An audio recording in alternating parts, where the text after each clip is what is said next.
the war in the Pacific began with confidence. Japanese admirals and generals, fueled by years of victories in Asia, believed that their nation could stand toe-to-toe with the West. The attack on Pearl Harbor was designed not only as a strike at the American fleet, but as a psychological blow, a warning to the United States to stay out of the Pacific. Newspapers in Tokyo ran triumphant headlines. Crowds cheered in the streets, convinced that the empire had dealt its greatest enemy a crippling wound. In smoky war rooms, senior officers looked at maps of the Pacific Ocean, now dotted with red flags where Japanese forces had struck. To them, America appeared distant, complacent, and unprepared. But even in those first moments of triumph, whispers of doubt moved through Japan's naval staff.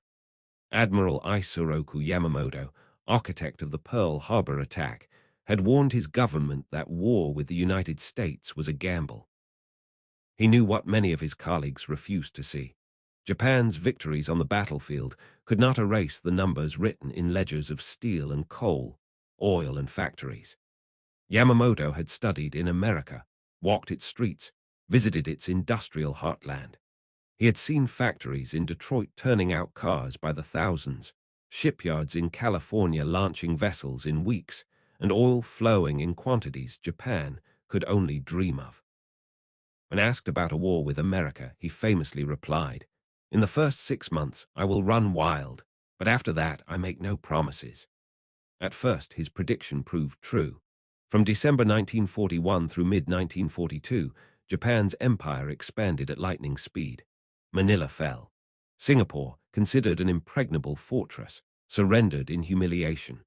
Across the Pacific and Southeast Asia, Japanese flags rose where once British, Dutch, or American forces had stood.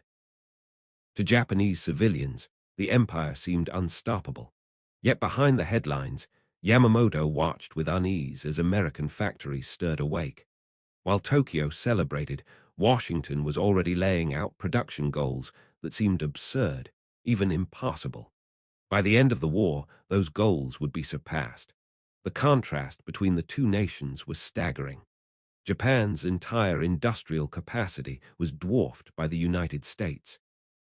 Japanese shipyards could build a few carriers in a year. America could launch them by the dozen. Japan had limited oil fields and imported much of its raw materials. America's oil gushed from Texas and California, fueling fleets and factories alike. The Japanese home islands produced a few thousand aircraft annually. America would produce over 300,000 planes before the war's end. To understand this imbalance is to understand why an admiral would later testify with brutal honesty, "We never stood a chance." In 1942, the turning point arrived faster than even Yamamoto feared. The Battle of Midway was a clash of carriers, technology, and nerve. Japanese admirals entered confident, their fleets still formidable, their pilots among the best in the world. Yet America, having cracked Japan's naval codes, was waiting. In one afternoon, 4 Japanese carriers, Akagi, Kaga, Soryu, and Huryu, burned and sank, their loss impossible to replace. Each ship represented years of investment, thousands of trained crew, and painstaking construction in limited yards. America, by contrast, had new carriers already under construction, with shipyards that could produce replacements faster than Japan could repair a damaged hull. The defeat at Midway shocked Japan, but the real blow was not tactical. It was industrial. Japan had lost ships it could not rebuild. America would lose ships too, but its factories could pour out replacements in weeks.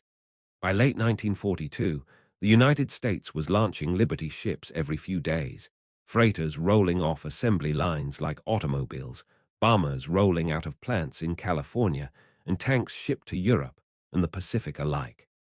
The Japanese naval staff reviewed these numbers with disbelief. They had thought in terms of fleets and battles. The Americans thought in terms of assembly lines and mass production. The irony grew more painful as the war dragged on.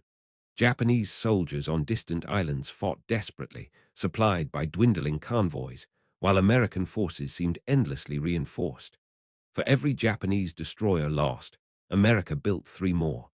For every squadron of Zero fighters shot down, America replaced them with Mustangs, Hellcats, and B-29s. The numbers were not just unequal, they were overwhelming. And deep inside, Japan's most sober leaders began to admit a truth their propaganda could never say aloud. They had started a war their nation's economy could not possibly win. The Japanese public was shielded from the harsh arithmetic of war. Newspapers proclaimed victories, radio broadcasts celebrated heroic pilots, and posters showed a rising sun that seemed eternal. But within the walls of Naval Command, officers began to see the numbers bleed red. Reports from the front spoke of carriers lost, destroyers sunk, pilots killed faster than they could be replaced.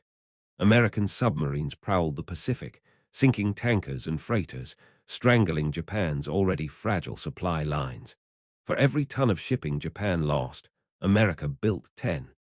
It was as if the ocean itself conspired to widen the gap between the two powers.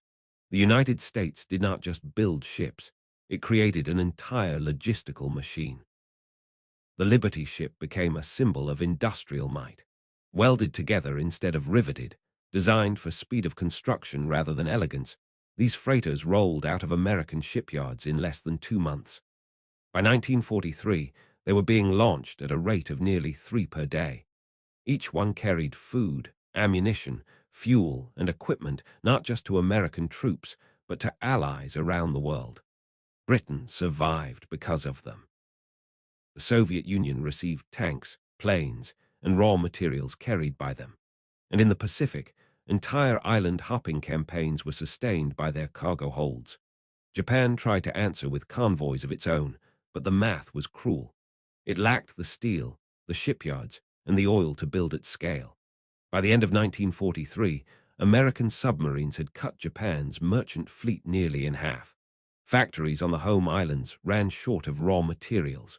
Soldiers on distant outposts starved. In contrast, the Americans seemed to drown in abundance. At Guadalcanal, Japanese troops fought with dwindling supplies, their transports destroyed by American air and sea power.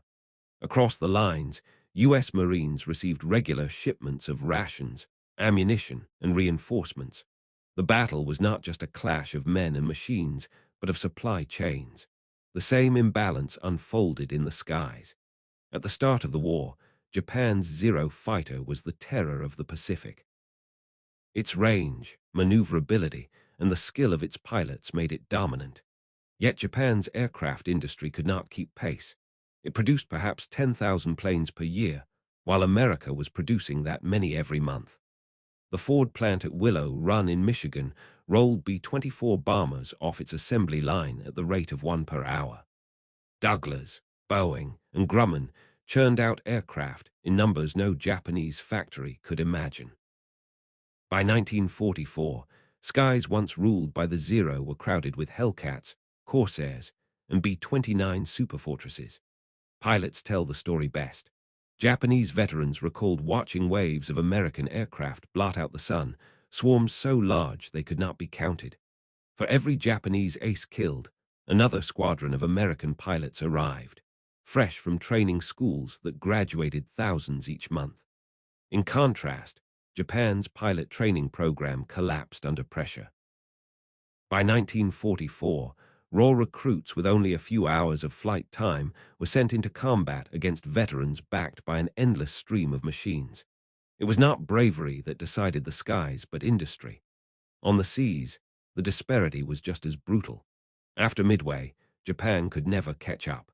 American shipyards launched Essex-class carriers at a pace that stunned observers. Each was larger, faster, and more capable than the ships Japan had lost. Destroyers, cruisers, and submarines poured out of U.S. yards as if the war were an assembly line contest. And in a way, it was. While Japanese yards struggled to replace losses, American construction became a flood. By the end of the war, the United States had built over 90,000 landing craft, more than 120 aircraft carriers of all classes, and thousands of escort vessels. Japan, strangled by lack of resources, built only a fraction of that number. What made the contrast even sharper was how America mobilized its civilian workforce. Women entered factories, replacing men who had gone to fight. Rosie, the riveter, became an icon, representing millions who built the arsenal of democracy. In Japan, factories also mobilized women, but shortages of materials and fuel limited what they could produce. American workers, backed by endless coal, steel, and oil, had the luxury of scale. Japan's workers had determination, but determination cannot forge steel where none exists. By 1943, the outcome of the war was already written in ledgers of tonnage and production. Japanese commanders, once so confident, now whispered doubts. The War Council reviewed reports that showed a chilling reality. America's industrial machine was not just stronger, it was 10 times larger. Each battle only widened the gap. For every Japanese soldier with a rifle, America could provide 2. For every Japanese shell fired, America could fire 5. For every Japanese ship sunk, America launched replacements before the month was over. The empire still fought with ferocity, but numbers had become destiny. By 1944, the war in the Pacific had become a test of endurance, and Japan was running out of breath. The island-hopping campaigns exposed the fragile skeleton of its supply network. Each time the United States captured an airfield or naval base, it pushed the front line closer to Japan's home islands. And with each step forward, American logistics only grew more overwhelming. Massive convoys carried not just soldiers and weapons, but entire floating cities. Aircraft carriers with hundreds of planes, supply ships with enough fuel to cross oceans, hospital ships, repair ships, and even floating dry docks, all moving in unison like a machine built for conquest. Japan's navy, once the pride of the empire, was forced into a war of attrition it could not win. When the Battle of the Philippine Sea erupted in June 1944, Japanese admirals hoped for a decisive blow to halt the American advance. Instead, the clash became known as the Great Marianas Turkey Shoot. Waves of inexperienced Japanese pilots, flying outdated aircraft, were slaughtered by American Hellcats.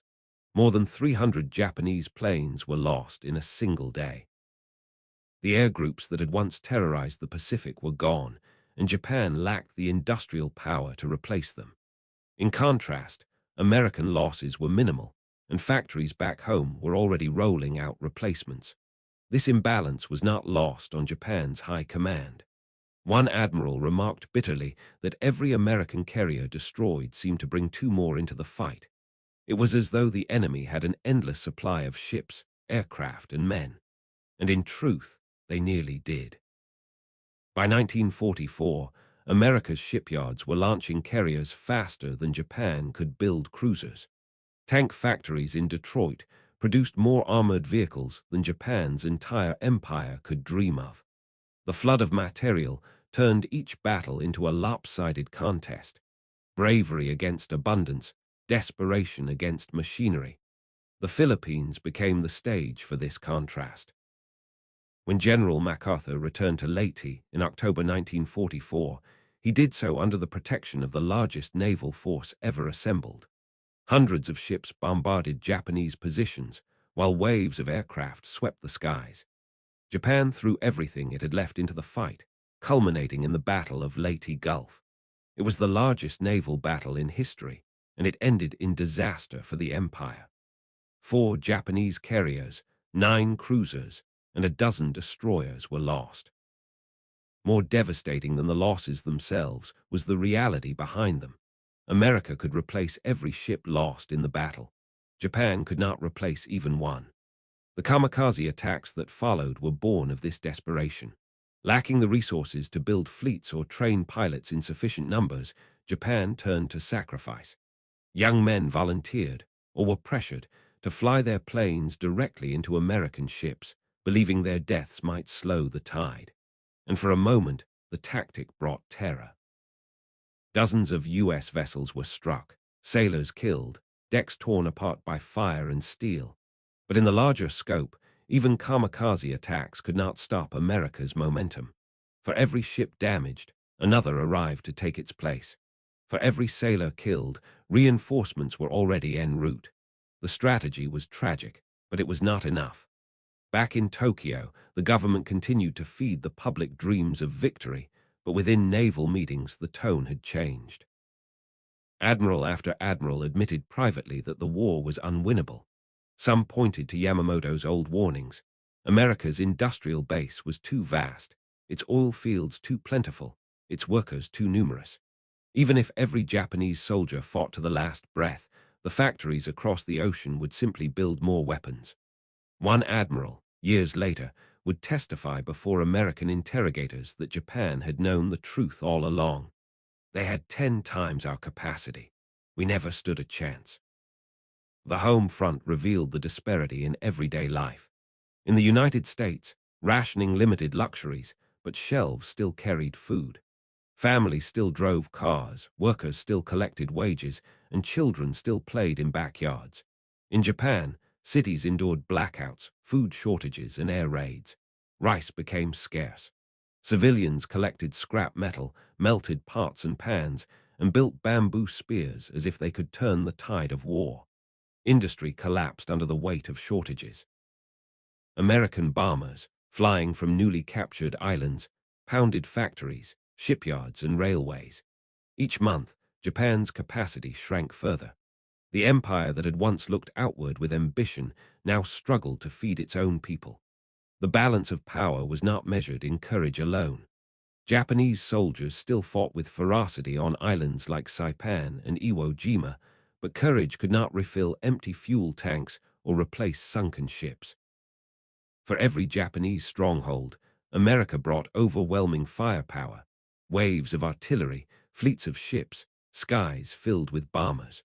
What Japan could no longer afford to lose, America could expend in a single battle. It was a war of attrition fought on unequal terms, and every loss carved deeper into the empire's already failing structure. By early 1945, the war had become a slow collapse for Japan. The empire that had once stretched across the Pacific was shrinking, island by island, base by base. American troops now fought within striking distance of the home islands themselves. At Iwo Jima, more than 20,000 Japanese defenders prepared to fight to the death, dug into bunkers and caves. They hoped their sacrifice might buy time, but what it revealed was the grim reality of imbalance. For every Japanese soldier hidden in the volcanic rock, America brought artillery barrages, naval gunfire, flamethrowers, and an endless stream of supplies delivered across the ocean.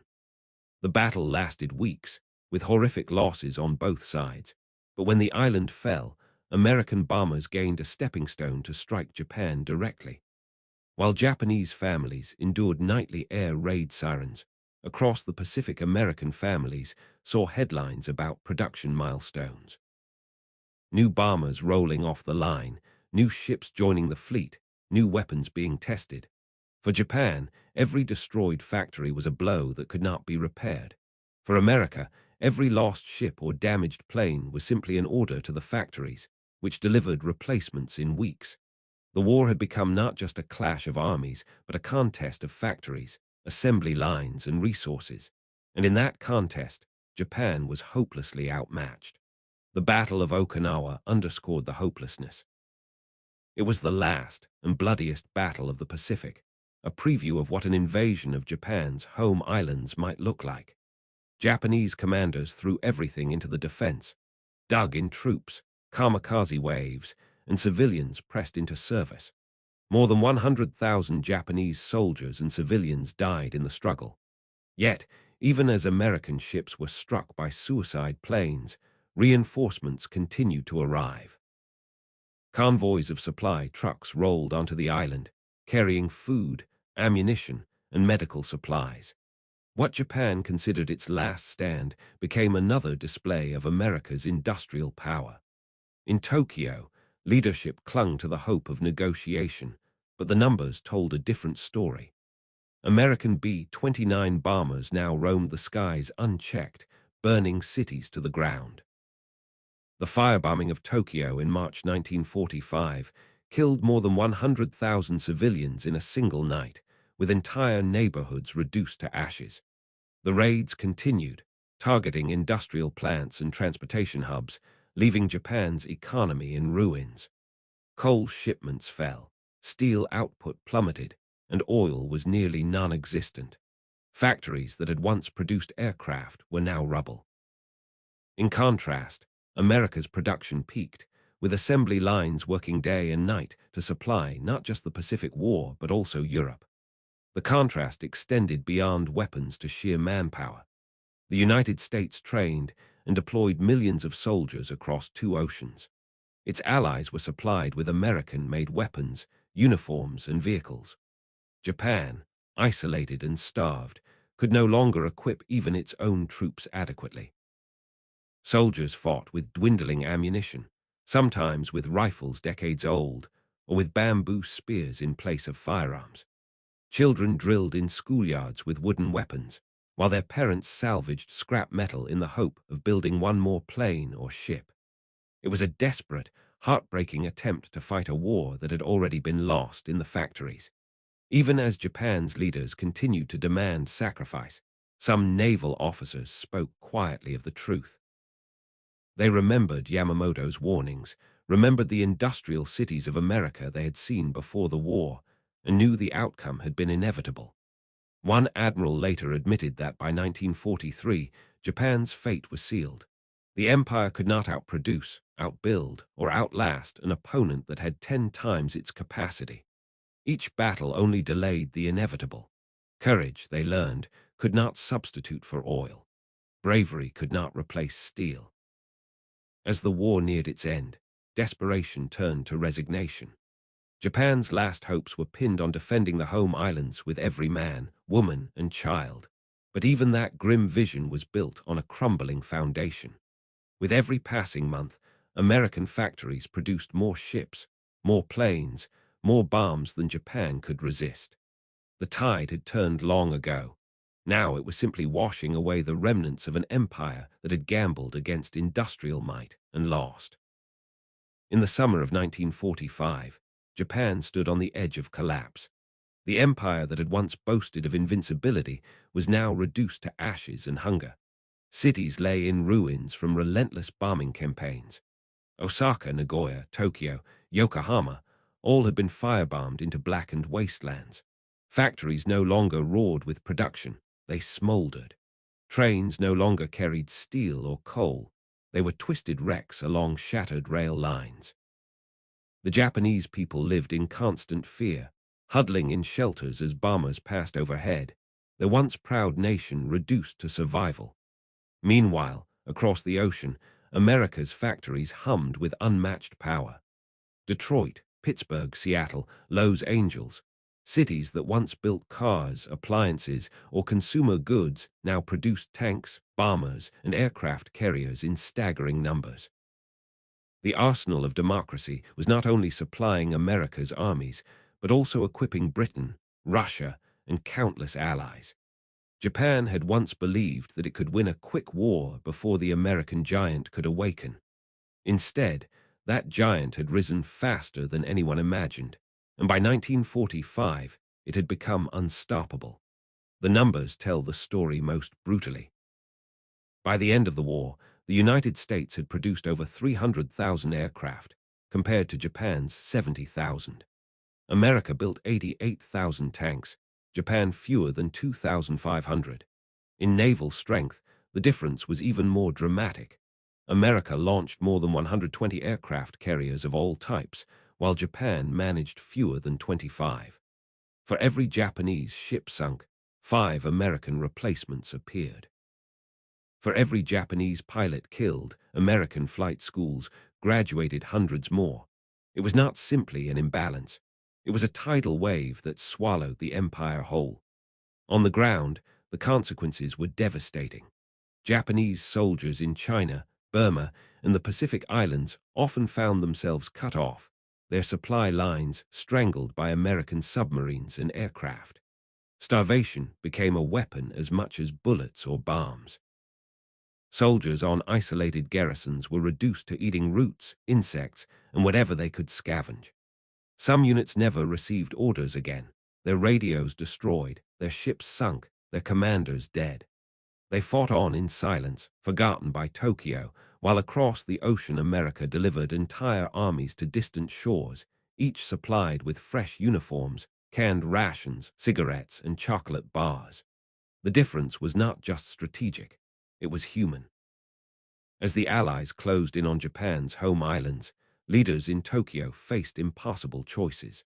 The Soviet Union had declared war and swept through Manchuria, crushing Japan's last major army on the mainland. The United States had captured Okinawa at a terrible cost, bringing its bombers within range of every city in Japan. And then came the final blow. The atomic bombs dropped on Hiroshima and Nagasaki. For the Japanese people, the devastation was unimaginable. For the government, the bombs underscored a truth they had already known, but refused to say aloud. The empire had no path to victory. Even without nuclear weapons, America's industrial dominance had already guaranteed the outcome.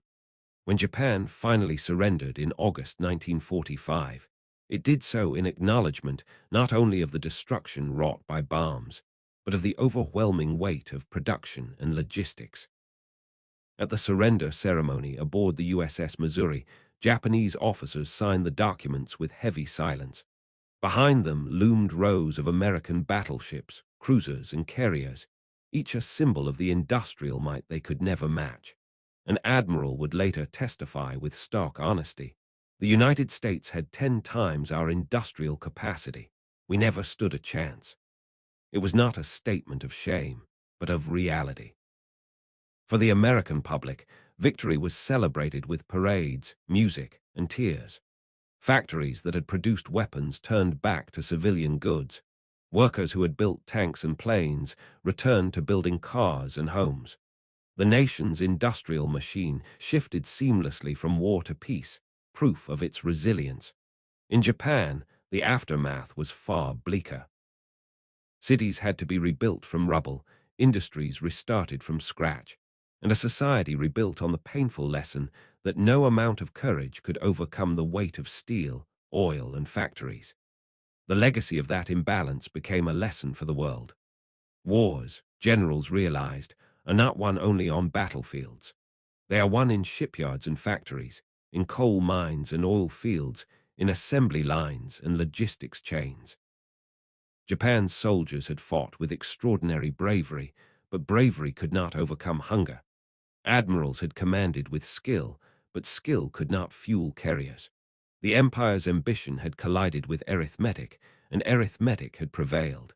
History often remembers wars through the lens of battles: Midway, Guadalcanal, Iwo Jima, Okinawa.